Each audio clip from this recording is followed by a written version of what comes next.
Eu quero dividir com você esse pedaço da Bíblia com o qual eu venho gastando os meus últimos dias em Atos dos Apóstolos, capítulo 9, do versículo 1 ao versículo 19.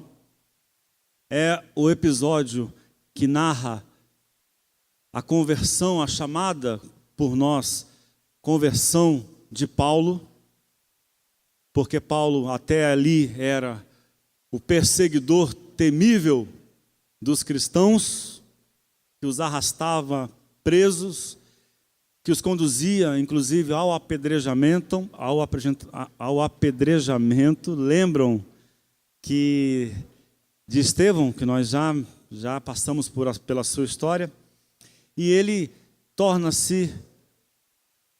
deixa de ser o perseguidor e se torna um seguidor. Ele converte-se de perseguidor em seguidor, do homem do conflito, do ódio, do homem da intolerância, em um homem promotor da paz, da reconciliação, do Evangelho de Jesus para todos. Antes ele brigava para que a lei e a graça de Deus fosse dos poucos circuncisos, dos poucos prescritos pela lei, e agora ele vai tornar a graça de Deus, ou vai viver a graça de Deus na sua amplitude, em que todos os homens e mulheres são incluídos. Atos capítulo 9, do versículo 1 ao versículo 19, eu chamei essa nossa reflexão, dei a essa reflexão uma pergunta: se Deus é a surpresa, quem eu posso me tornar? Se Deus é a surpresa, quem eu posso me tornar? Vamos ler o texto bíblico. Diz assim a palavra do Senhor: durante todo esse tempo, Saulo promovia uma perseguição incansável aos discípulos do Senhor. Ansioso por exterminá-los, ele solicitou ao sacerdote principal ordens de prisão para apresentar às sinagogas de Damasco. Assim, caso encontrasse ali alguém que pertencesse ao caminho, uma referência talvez a Isaías, né? A palavra caminho para se referir a esses discípulos de Jesus que ainda não eram chamados de cristãos, mulher ou homem, poderia prendê-los e levá-los a Jerusalém. Ele partiu, já pelas redondezas de Damasco, foi surpreendido por um raio de luz que o cegou. Ele caiu ao chão e ouviu uma voz: Saulo, Saulo, por que me persegue? Ele perguntou: quem és, Senhor? Sou Jesus, aquele que você persegue. Quero que se levante e entre na cidade. Ali receberá instruções sobre o que fazer depois. Seus companheiros ficaram desnorteados, porque podiam ouvir o som, mas não viam ninguém. Viam Paulo falando, mas não viam com quem ele falava. Quando se levantou, Saulo percebeu que havia ficado cego. Eles tiveram de levá-lo a Damasco pela mão.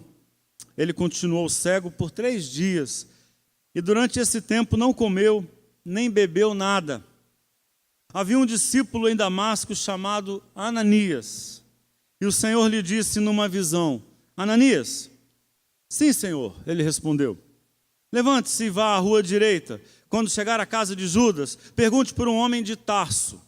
Seu nome é Saulo. Para que Deus foi dizer isso, né?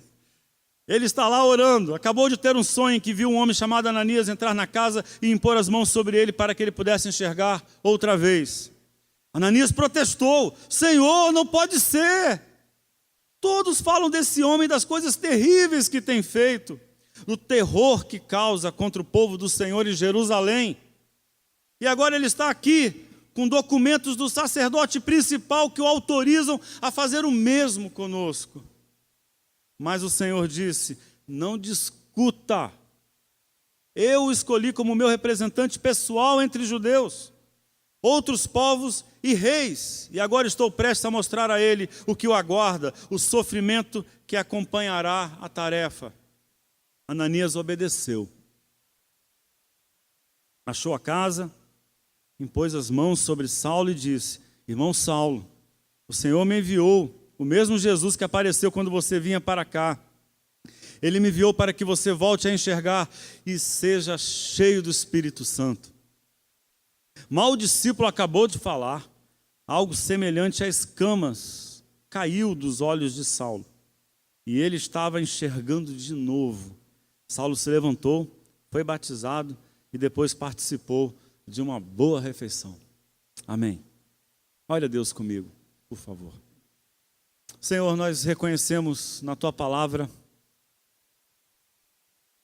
o tempo da sensibilidade, o tempo do arrependimento, o tempo da contrição, o tempo da gente parar tudo e ouvir com mais cuidado. Por isso a gente diz que esse tempo é sagrado.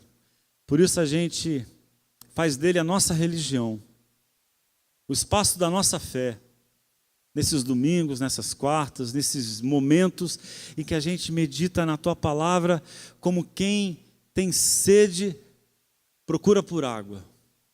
Em que a gente medita na Tua palavra como quem está assustado e tantas vezes angustiado e procura por uma palavra que nos traga alento e nos traga esperança. É assim que a gente vem hoje à noite. Ajuda-nos, Deus, em nome de Jesus, pelo movimento doce, misterioso do Teu Espírito. Ajuda-nos a aprender o que o nosso coração precisa, em nome de Jesus. Amém. A palavra conversão, dita no nosso ambiente, é muito problemática. Nós, evangélicos, damos à palavra conversão um peso insuportável, que nenhum de nós é capaz de carregar. Aliás, nós nunca fomos capazes de carregar e talvez por isso nós tenhamos tantas pessoas decepcionadas. Por exemplo, quando a gente fala de conversão, a gente pensa numa mudança radical e completa, né?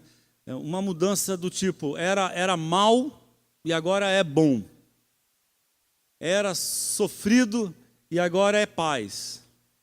Era tristeza, mas agora é alegria. Era medo, mas agora é coragem. Era dúvida, mas agora é certeza. Só que isso não é verdade para nenhum de nós. Nós ainda lidamos com a maldade. Aliás, nunca deixamos de lidar com ela. Há maldade em nós, há sombras em nós, não há só luzes. Qualquer um de nós. Nós temos dúvidas.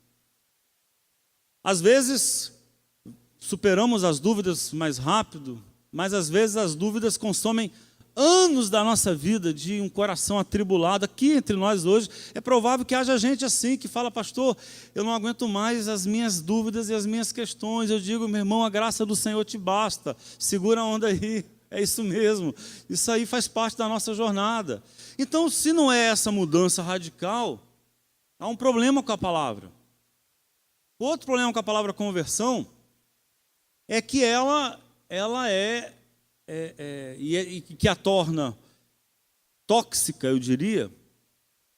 Ela é uma doutrina que é tóxica para os evangélicos, ela intoxica os evangélicos, ela envenena a alma, a minha alma e a sua alma, nós crentes, que é uma ideia de que aquele dia da conversão, né, aquele momento da conversão que a gente usa precipitadamente a metáfora de Jesus, do novo nascimento, que é uma linda figura de linguagem usada por Jesus, o dia que a gente nasceu de novo. E aí a gente demoniza todo o passado, né? E romantiza o presente e o futuro. Sobre romantizar o presente eu já falei. Tudo agora vai ser lindo, tudo agora vai ser a coisa mais maravilhosa do mundo, os crentes são tudo maravilhosos, os irmãos, os amigos, a igreja, uau! Aí descobre que não, né? Só que, hashtag SQN, só que não, nem nós somos essa coisa toda, né? Nem nós somos tudo isso, e nem o seu passado é imprestável. Quem falou essa mentira para você? Que pobreza você achar que Deus só entrou na sua vida agora. Há muito tempo Deus caminha com você, mulher. Desde o ventre da sua mãe, Deus caminha com você, homem. Não importa a circunstância. Isso é bíblico. Lá no ventre da minha mãe, onde eu era entretecido, diz o salmista no Salmo 139, nenhum dos meus membros ainda existia, e todos os membros do meu corpo já estavam escritos no seu livro. É a melhor tradução para o Salmo 139, não os dias da minha vida, mas os membros, que é corpo. E aí a gente joga tudo fora, como se tudo que a gente aprendeu não presta, como se os valores aprendidos na sua casa necessariamente sejam maus, porque é antes de você se tornar crente na igreja evangélica. Mentira! Há valores preciosíssimos, e Deus agiu no seu passado e continuará agindo. Então a gente tem que começar se livrando dessa ideia, porque não há a conversão. Não há. A gente precisa de muitas conversões pela vida fora. Algumas grandes, algumas pequenas. Eu diria que as mais importantes nem são as grandes conversões. São as pequenas e constantes conversões que a gente vai experimentando pela vida fora. E a cada uma delas a gente vai se tornando, segundo a promessa bíblica, a imagem de Jesus Cristo, transformados pelo Espírito Santo de Deus. Não há a salvação. Aí o cara pisa na bola, né? Tem uma discussão aqui, num trabalho da igreja, o pessoal está preparando a cantina e o irmão está irritado porque o outro não está ajudando, e bate boca e alguém solta um palavrão. Nem vou dizer ele, pensei, mas não vou dizer. Aí o irmão olha para ele assim, vai se converter, varão. Vai se converter, varoa. Aí vão comentar entre eles, pai fulano não é convertido, não é possível. Não há a salvação, há muitas salvações. De quantas salvações nós estamos falando, irmãos? Aqui entre nós, que a gente experimenta e vem experimentando de Deus pela vida. Quantas vezes nós somos salvos? Quantas vezes nós somos salvos pela cruz de Cristo? Muitas vezes, pelo testemunho do amor de Deus em Jesus. Muitas vezes, eu vou dizer mais, todas as vezes que você precisar, para não desistir da vida, você vai encontrar um pouco de salvação em Deus. E vai ser muito. Um pouco de salvação vai ser muito. Paulo não teve essa experiência. Paulo não era um ímpio, gente. Paulo não era um ímpio. Paulo era um crente. Tão crente, mas tão crente, que ele chegava a ser furioso, ser violento, ser capaz de usar a violência de tanto que ele acreditava. Talvez ele fosse mais crente do que gente, e esse fosse seu problema. Então Paulo não é um ímpio que se torna crente. Paulo é um crente que se torna menos crente para ficar mais gente. Ele é tão crente, tem tanta convicção de quem é do diabo, de quem é de Deus, que ele está correndo atrás de massacrar os que são do diabo para não ameaçarem a santidade dos que são de Deus. Então ele vai se tornar um pouco menos crente, um pouco mais humilde, um pouco menos crente, um pouquinho mais de dúvida, um pouquinho mais de humildade, sabe, para aprender. Que a pessoa que sabe muito, que é crente demais, não aprende mais nada. E quando você não aprende mais nada, o nome disso é diabo. Que é essa atitude de arrogância, de soberba, né? Que é uma atitude antagônica a Deus. Isso é diabólico, isso é horrível. O que acontece com Paulo aqui é diferente. O que acontece com Paulo é que ele experimenta uma dimensão de Deus que ele desconhecia. Ele experimenta a surpresa, o inusitado, o imprevisto. Paulo experimenta o ponto fora da curva. Vocês conhecem essa expressão, né? Das estatísticas. O ponto fora da curva, que não dá para prever, que não dá para colocá-lo como regra. Ele experimenta o que está fora da cartilha. Ele experimenta o evento que não está na agenda. Ele está a caminho de Damasco, tem uma missão, tem uma agenda, tem uma proposta, e ele é interceptado por uma experiência que é absolutamente inédita.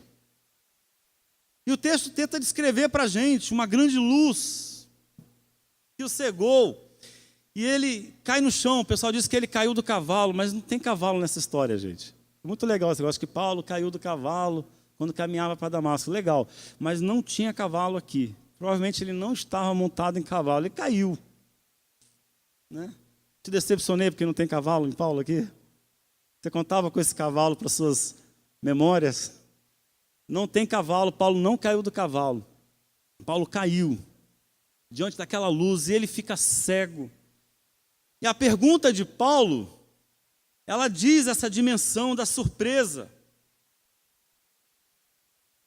Paulo é o crente convicto de quem Deus é, para onde vai, o que faz, o que pensa. Paulo sabe o que Deus pensa, sabe o que Deus quer, sabe qual é a verdade de Deus. De repente, tudo que ele sabe sobre Deus não faz mais nenhum sentido. A vida escapa de todas as previsões. Paulo não sabe o que é, mas sabe que é Deus. Porque ele diz o quê? Quem és tu, Senhor? É estranho isso, né? Quem é você, Márcio? Se eu me encontro com o Márcio e falo assim, olho para ele, quem é você, Márcio? O que eu estou dizendo para ele? Eu achava que você era uma coisa, eu achava que eu te conhecia, mas tem um negócio aí que esse teu comportamento, está estranho, você está aí agora todo estranho, né, comigo e tal. Quem é você, Márcio? Né? A gente gosta de dizer para o outro numa briga, né, quando está com raiva do comportamento do outro, eu não estou te reconhecendo. Bom, é isso mesmo. Paulo diz para Deus, Deus, eu não estou te reconhecendo. Né? Quem és tu, Senhor? É Deus, mas é diferente de tudo que ele sabia. É Deus, mas fugiu de todas as suas expectativas. Aquilo desmorona, aquilo coloca Paulo numa instabilidade profunda e fundamental. E eu diria que Deus é a surpresa.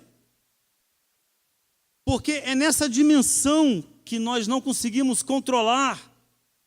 É por essa fresta das nossas certezas e convicções em que nós somos capazes de repensar opiniões. Sabe esses momentos que nos desestabilizam, nos desalojam e a gente repensa a vida?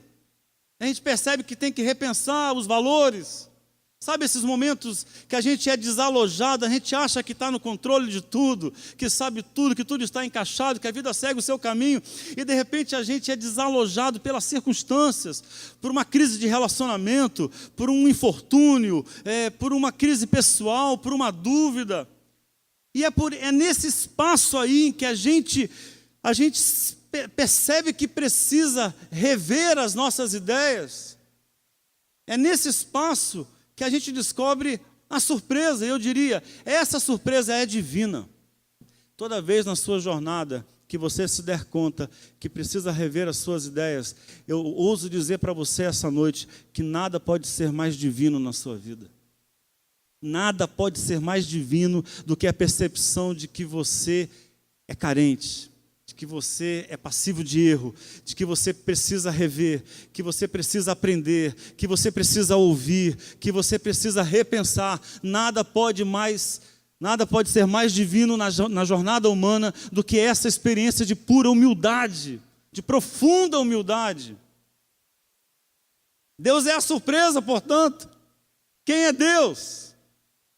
É a surpresa, é o inesperado, o inusitado. É aquele que está para além das nossas fronteiras. É aquele que é maior do que os nossos mapas. Esse é Deus. Paulo não muda de Deus. Ele não muda de Deus aqui, nisso que a gente chama de conversão. Mas a sua ideia de Deus muda. Essa é a experiência que a gente precisa aprender com Paulo. Ele não muda de Deus, não muda de religião. É o que ele sabe de Deus que precisa mudar.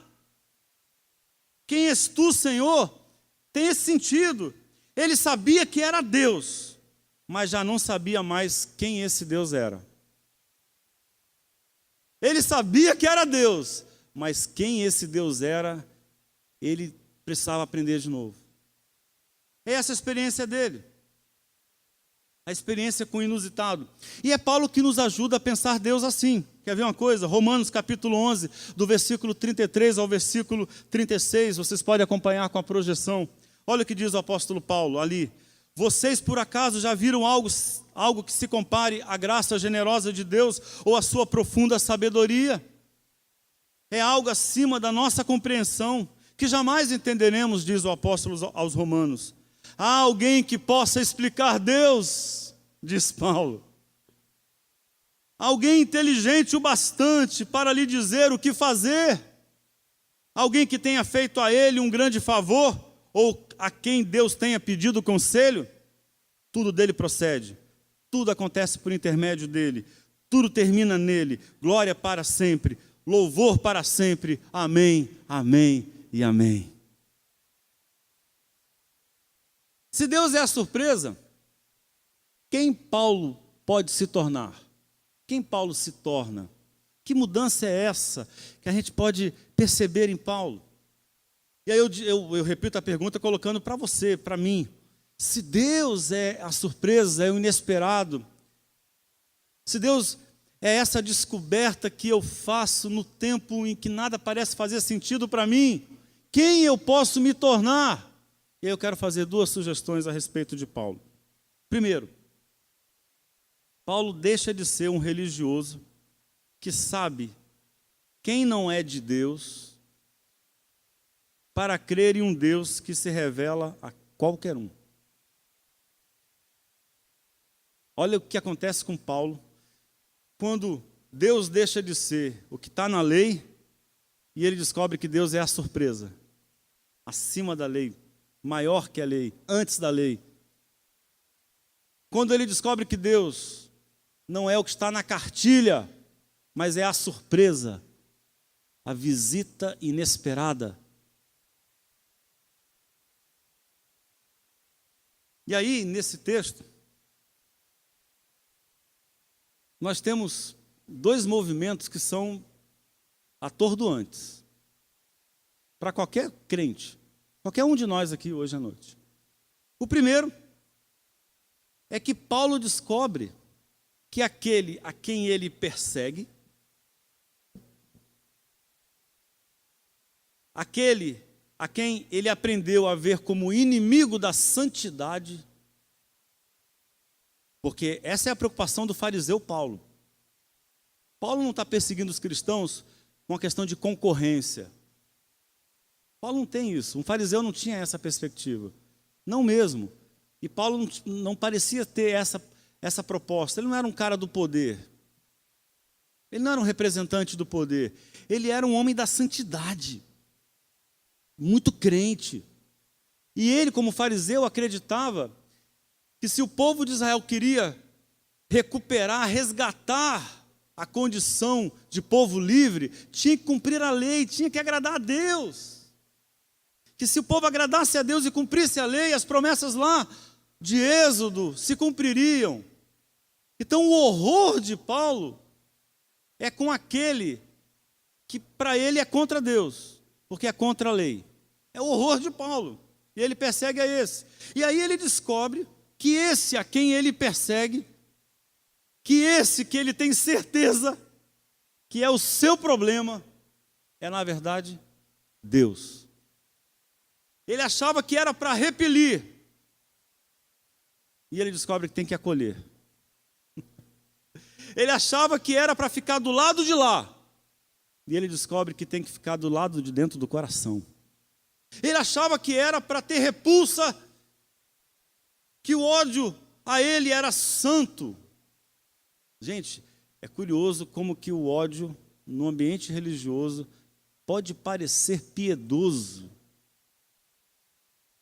Como que a violência no discurso das pessoas, que massacra, que não considera a história de cada um, pode parecer santa. É Paulo. E aí a primeira frase que ele ouve é essa, ele diz: quem és tu, Senhor? Qual a resposta? Para acabar de deixar ele cego.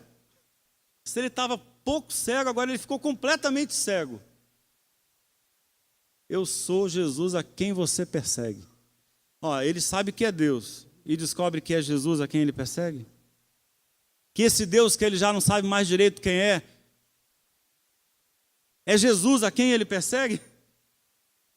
E aí, não bastasse isso, Paulo, que vai a Damasco prender os discípulos de Jesus, cego, lá, carente, vai ter que ser abençoado. O instrumento de Deus para curar Paulo é um dos discípulos de Jesus. O Jesus a quem ele persegue tem discípulos que Paulo foi prender. O cara que ele queria prender e condenar, um deles chamava Ananias, é o cara que vai amá-lo, que vai marcá-lo para o resto da vida. É essa a reviravolta que Paulo experimenta. Porque é assim que Deus age em nós. Se a gente olhar para Paulo, a gente tem que dizer isso. Quem é esse Deus aqui que se revelou a Paulo? É um Deus que é surpresa. E que porque é surpresa, ele descalça as nossas brigas. Ele torna as nossas lutas uma grande bobagem. Ele torna a maioria dos nossos ressentimentos uma grande futilidade. Ele torna os nossos engajamentos odiosos, os nossos conflitos, as nossas disputas, um desperdício. Essas brigas que a gente tem em nome de Deus, tão cheias de certezas. E aí, esse Deus que é a surpresa, joga Paulo nas dúvidas mais libertadoras. Sabe, irmãos? Quem não duvida, embrutece, empedra, fica arrogante, duro de coração. A Bíblia não diz que Deus resiste aos que têm dúvida. Não diz. A Bíblia diz que Deus resiste aos soberbos. Deus resiste os soberbos. Porque não tem lugar para Deus, que é a surpresa, num coração soberbo que sabe tudo. Tem? Não tem, o cara só tem lugar para ídolo, que é aquele que ele tem na cabeça, aquela ideia que ele tem de Deus na cabeça, vira um ídolo, porque é maior do que Deus. Se Deus fizer diferente do que o que ele formatou, ele não ouve. Não aprende, não aceita, não acolhe, não muda. Aquele que duvida, não. Aquele que duvida, pensa mais um pouco. Ouve mais, pergunta. Quem duvida, em vez de ficar vociferando certezas numa discussão, pergunta, pede ajuda. Me ajude aqui, como aquele homem que se encontrou com Jesus, Cristo pergunta para ele, você crê? E ele responde como? Ajuda-me na minha incredulidade. É isso. Paulo agora já não sabe para onde vai. Não sabe nem quem é esse Deus. Quem és tu, Senhor? Foi a última coisa que ele falou sobre Deus. A última coisa que ele disse sobre Deus não foi um comentário à lei. A última coisa que ele disse sobre Deus foi uma pergunta. Quem és tu, Senhor? E a resposta vem num redimensionamento da sua vida. Um convite. a deixar de ser alguém que vê a vida pelo conflito, para se tornar alguém que vê a vida pelo encontro, pelo amor. Paulo não vai atrás de capturar os que não têm Deus, de se livrar dos que não têm Deus. Ele vai atrás de promover o encontro da graça de Deus com todos os povos, todas as culturas, todas as línguas. Isso será escandaloso, isso vai levar Paulo à prisão, isso vai matar Paulo, mas ele vai doar a vida dele para alcançar aqueles que estão fora. Qualquer um é alcançado pela graça de Deus. Segundo, Paulo perde uma tradição incontestável e ganha uma atenção sensível. Ele perde uma tradição incontestável, porque ele aprendeu, ele é fariseu, é um homem da lei. Fariseu é um guardião da lei, é um guardião das tradições. Eu aprendi assim do meu pai, minha família toda faz desse jeito, e eu não aceito que seja feito diferente, as pessoas da minha casa não acreditam, e eu vou me manter dessa forma, todos agem desse jeito, foi assim que eu aprendi, e é tradição. Ele perde isso. Ele perde, porque inclusive aquele que a tradição dele diz que é inimigo de Deus, Jesus, a tradição dele diz que Jesus profanou. A tradição dele diz que os discípulos de Jesus são uma ameaça à sinagoga, à lei dos judeus. Ele perde isso, mas ele ganha uma dimensão da fé que talvez ele não conhecesse. Ele tinha uma fé bem articulada, tinha muita certeza, muita convicção, ele tinha muita religião, ele era muito crente. Vou repetir, mas não era muito gente. Era crente demais para conseguir ser gente. E aí tem uma imagem aqui que a gente precisa trabalhar com ela. E eu vou fechar minha reflexão com essa imagem. É que a cegueira de Paulo, ela foi uma metáfora viva de um processo espiritual. A cegueira de Paulo, ela é uma dramatização do que estava acontecendo na alma dele. Porque ela é uma cegueira, ela aconteceu, o texto diz que aconteceu, mas não é só o que aconteceu, entende o que eu estou querendo dizer? Aconteceu uma cegueira, mas além da cegueira, ela foi o símbolo, foi o sintoma de algo que aconteceu dentro de Paulo. Porque aquele que sabia exatamente para onde ia, que enxergava com clareza quem eram os inimigos, aquele que enxergava com clareza quem eram os inimigos de Deus, e que enxergava com tanta clareza que era capaz de matar, quando se encontra com Deus, fica cego.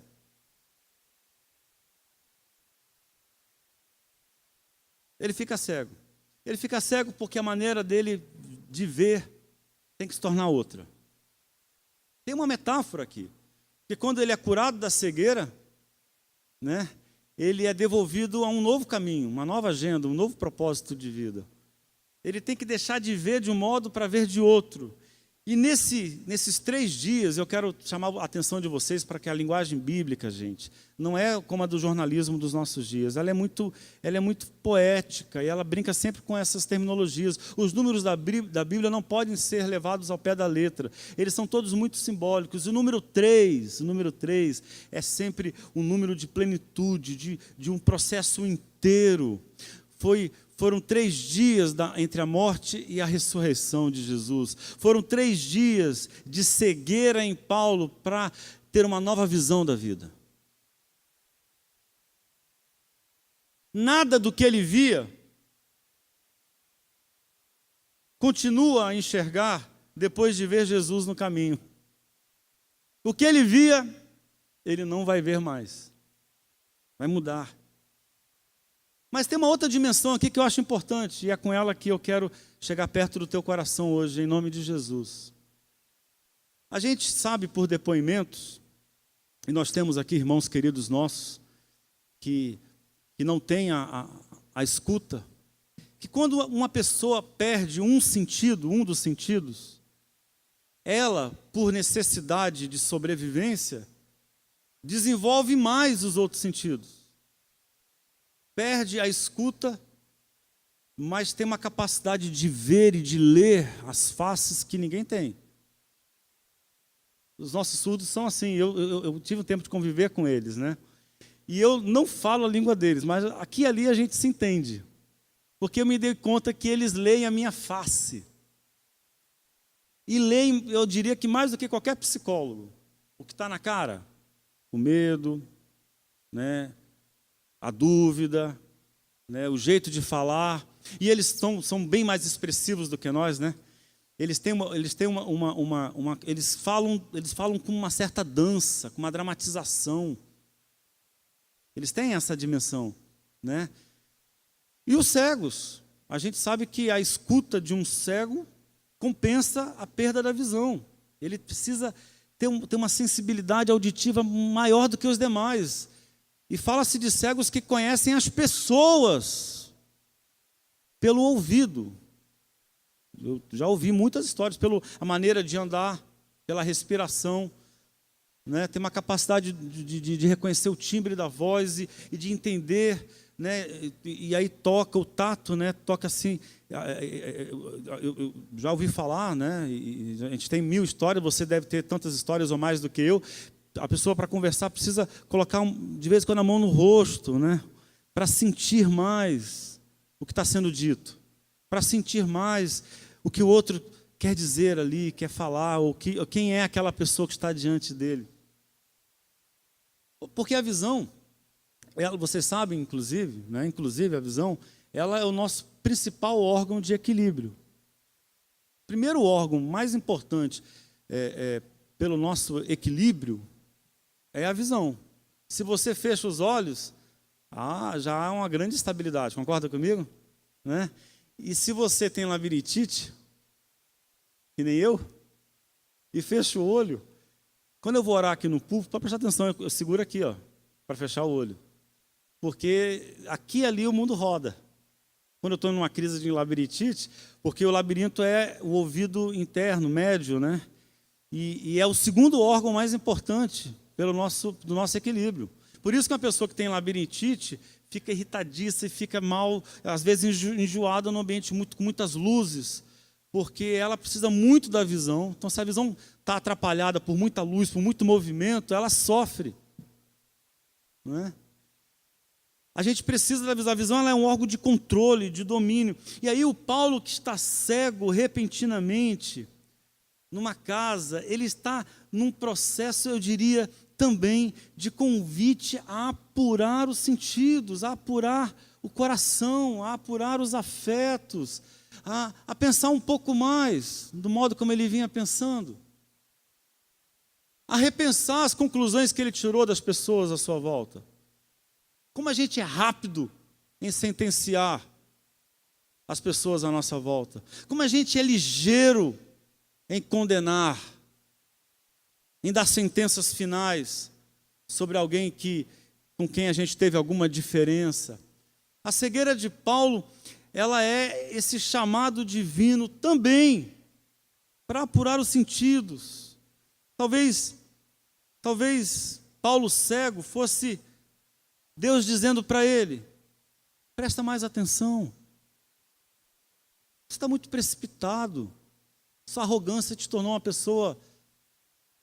pessoa insensível. Presta mais atenção, Paulo. Paulo, ouve mais as pessoas. Você desaprendeu a ouvir as pessoas, a prestar atenção às pessoas. Presta mais atenção, olha melhor para as pessoas. Você precisa enxergar a alma das pessoas, a história das pessoas. Você precisa pensar melhor se você quiser Deus na sua vida. Olha com o coração, Paulo. Paulo, olha com a pele. Olha com a imaginação. E aí eu termino citando para vocês uma canção do Chico. Eu passei um bom tempo para conseguir encontrar, que eu lembrava de algumas frases dela, mas não lembrava de que canção era. Foi lançada num álbum chamado Cambaio. Uma canção, uma letra, a poesia de Chico. E e a melodia de Edu Lobo. É uma canção inédita. Eu devia ter trazido uma valsinha, uma delicadeza.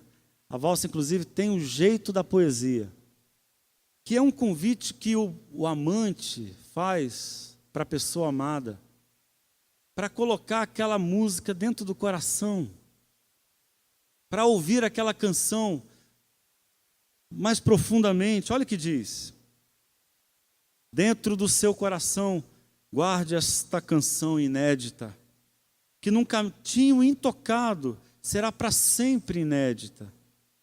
Pode tudo consumir, o tempo que passa feroz, mas esta valsa há de deixar para nós. Olha a pretensão do poeta, chegar lá no íntimo, na sensibilidade. Fiz uma canção discreta só para você. Ninguém pode saber da letra que você lê. A música você desfruta, os ouvintes não. Penetra a orelha e sai por outra, cada refrão. Se outro amor surgir um dia, a valsa perde o ar, definha. Mas se você descabeladamente me esperar, sozinha no breu, pé ante pé, abra aos poucos o coração e deixe ecoar nossa canção e feche. Venha ouvir a valsa oca em primeira mão, que a luva distraída toca no violão. O público não acredita, crítico não crê na inédita canção escrita só para você. Dá para pensar Deus dizendo isso para a gente, não dá? Deus é o poeta que nos diz isso. Se você beijar um outro, pode-se partir a valsa, mas se roendo as unhas mente me quiser ouvir, poeta. Vou repetir, mas se roendo as unhas mente me quiser ouvir, descalça no breu, pé ante pé, abra o peito bem devagar e deixe 7 notas a vibrar e feche. Guarde numa caixa preta a tímida canção, no fundo falso da gaveta do coração. É valsa para se ouvir por dentro, para se ouvir a sós, para não se dissipar ao vento com minha voz. Você quer ficar em pé junto comigo?